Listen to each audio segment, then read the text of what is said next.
आणि आता बातमी अजितदादांच्या एका गौप्यस्फोटानंतर सुरू झालेल्या टीकेची।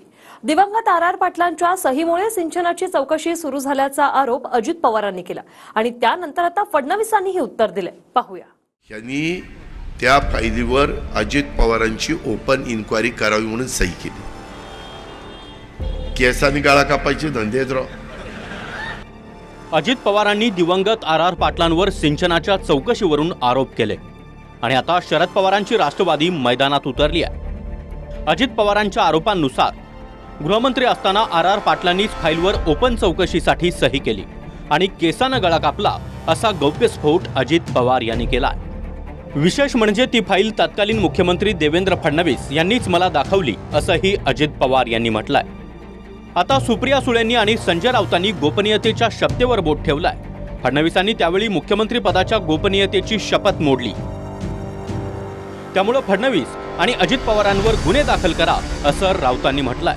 तर 70,000 कोटींचा घोटाळा झाला की नाही हे फडणवीसांनी सांगावं असं आवाहन सुप्रिया सुळे यांनी केलंय। माझ्यावर आरोप झाला ना त्या दिवसापर्यंत महाराष्ट्राची 1 मेला निर्मिती होऊन त्या दिवसापर्यंत पगाराचा आणि सगळा खर्च 42,000 कोटीचा आणि मला 70,000 कोटीचा भ्रष्टाचार केला म्हणलं। आता ज्याला म्हणून 42,000 कोटी आजपर्यंत इतक्या वर्षात तिथं खर्च झाले 70,000 नाही म्हणले। आकडा जेवढा मोठा तेवढा लोकांना वाटतं राहिला असल बरं का असल बरं का झालं। माझी वाटच लागली आणि त्याच्यातनं ती एक फाईल तयार झाली आणि ती फाईल गृह खात्याकडे जाते। ह्यांनी त्या फाईलीवर अजित पवारांची ओपन इन्क्वायरी करावी म्हणून सही केली। केसांनी गाळा कापायचे धंदेत राव। आणि मला हेही माहीत नव्हतं।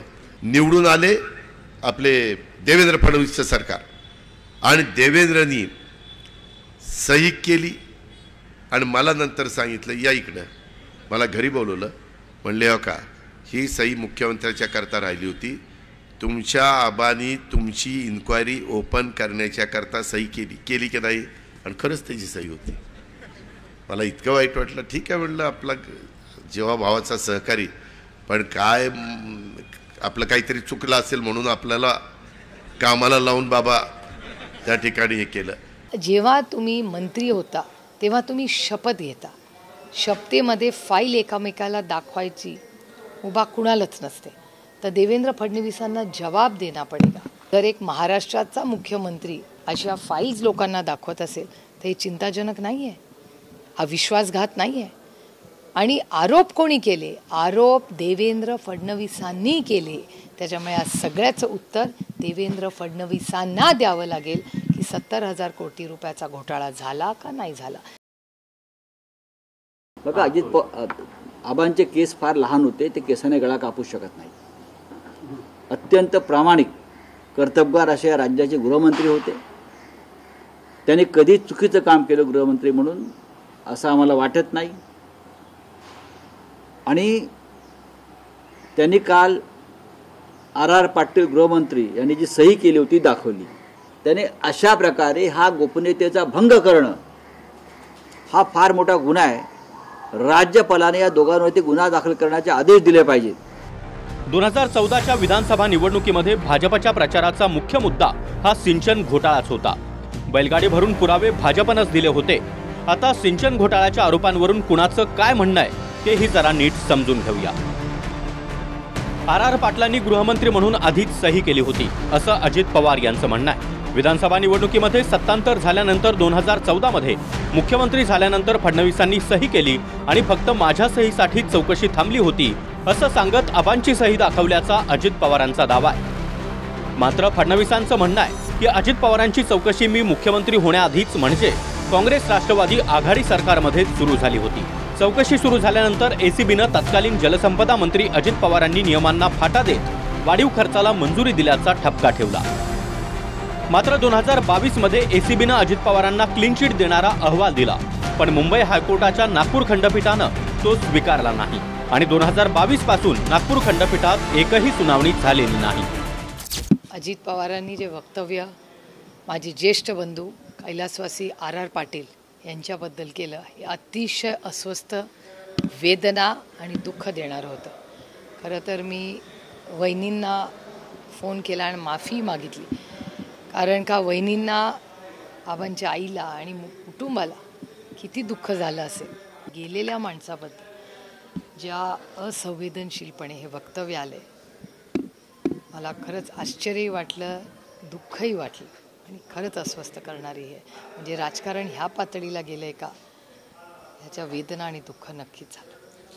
स्वर्गीय आर आबा आता हयातीत नाहीत आणि त्यामुळे त्यांच्याबद्दल काही बोललं किंवा ज्या गोष्टीला ते उत्तर देऊ शकत नाहीत अशा गोष्टीच्या बद्दल बोलणं हे मला प्रशस्त वाटत नाही. पण एवढंच सांगतो की हे सत्य आहे की अजित पवार यांच्यावर जी इन्क्वायरी सुरू झाली ती काँग्रेस राष्ट्रवादीचं जे सरकार होतं त्या सरकारच्या काळातच सुरू झाली होती. आर पाटील राहिलेले नाही आहेत, परंतु जे अजित पवार मीटिंगमध्ये बोलले ते मला असं वाटतं की पवार साहेबांच्या सुद्धा कानावर यापूर्वी काही महिन्यापूर्वी, म्हणजे मला आता किंवा 1-2 वर्षापूर्वी असेल, ही गोष्ट त्यांनी पवार साहेबांच्या कानावर टाकलेली बोललेली मला आठवत आहे.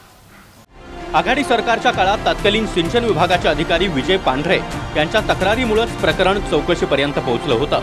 आता त्याच विजय पांढरेंचं काय म्हणणं आहे तेही ऐका. अनेक तक्रारी शासनाकडे आणि राज्यपालांकडे गेल्या होत्या आणि राज्यपालांनी ही चौकशी करावी असे आदेश दिलेले होते. गृह खात्याचे अधिकारी आणि गृह खात्याचे सचिव यांनी 7-8 महिने तपास करून मग याची ओपन इन्क्वायरी करावी अशी शिफारस गृहमंत्र्यांकडे केलेली होती आणि अशी इन्क्वायरी व्हावी हे कोणीही सत्सद विवेक बुद्धीच्या माणसाला नक्कीच वाटेल की अशी इन्क्वायरी झाली पाहिजे. आणि त्या दृष्टिकोनातून आर आबांनी त्या फाईलवर चौकशी व्हावी याला सहमती दर्शवलेली आहे. माझ्यावर आरोप केला गेला की मी सिंचन घोटाळ्यामध्ये काही FIR दाखल केला किंवा मी चौकशी लावली वगैरे. ते खरं नव्हतं. मी कधीही चौकशी लावली नव्हती किंवा मी घोटाळा शब्द कधीही वापरला नव्हता. मी मुख्यमंत्री असताना श्वेतपत्रिका काढली ती माहिती करता काढली की काय झाले ते. पण आता अजित पवारच्या स्टेटमेंटमुळं त्यांनी ही बातमी सगळ्यांना सांगितली आणि त्यात मी फक्त एवढं सांगतो की वस्तुस्थिती आहे, कारण मी अजूनही ती फाईल पाहिलेली आहे. माझ्या सहीचा प्रश्नच नाही आहे. आणि एकच आहे की ते शिक्षा मात्र मला भोगावी लागली. पण माझं सरकार पाडलं गेलं किंवा मी अँटी करप्शन दिलं असं त्यात माझा काही भाग नव्हता. 70,000 कोटी रुपये खर्चून 0.1% सिंचन वाढलं असा आरोप झाला. कॅगनं देखील अनिश्चिततेचा ठपका ठेवला. तर आतापर्यंत कोर्टातून निकालच आलेला नाही, ही सद्यस्थिती आहे. पण आता चौकशीच आर पाटलांच्या सहीमुळे सुरू झाली अशी चर्चा सध्या चांगलीच रंगली आहे. Bureau report, TV9 Marathi.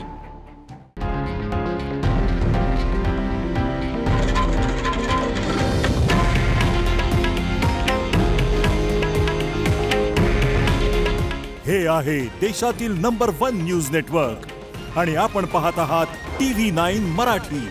काळजी तुमची, हित महाराष्ट्राचं.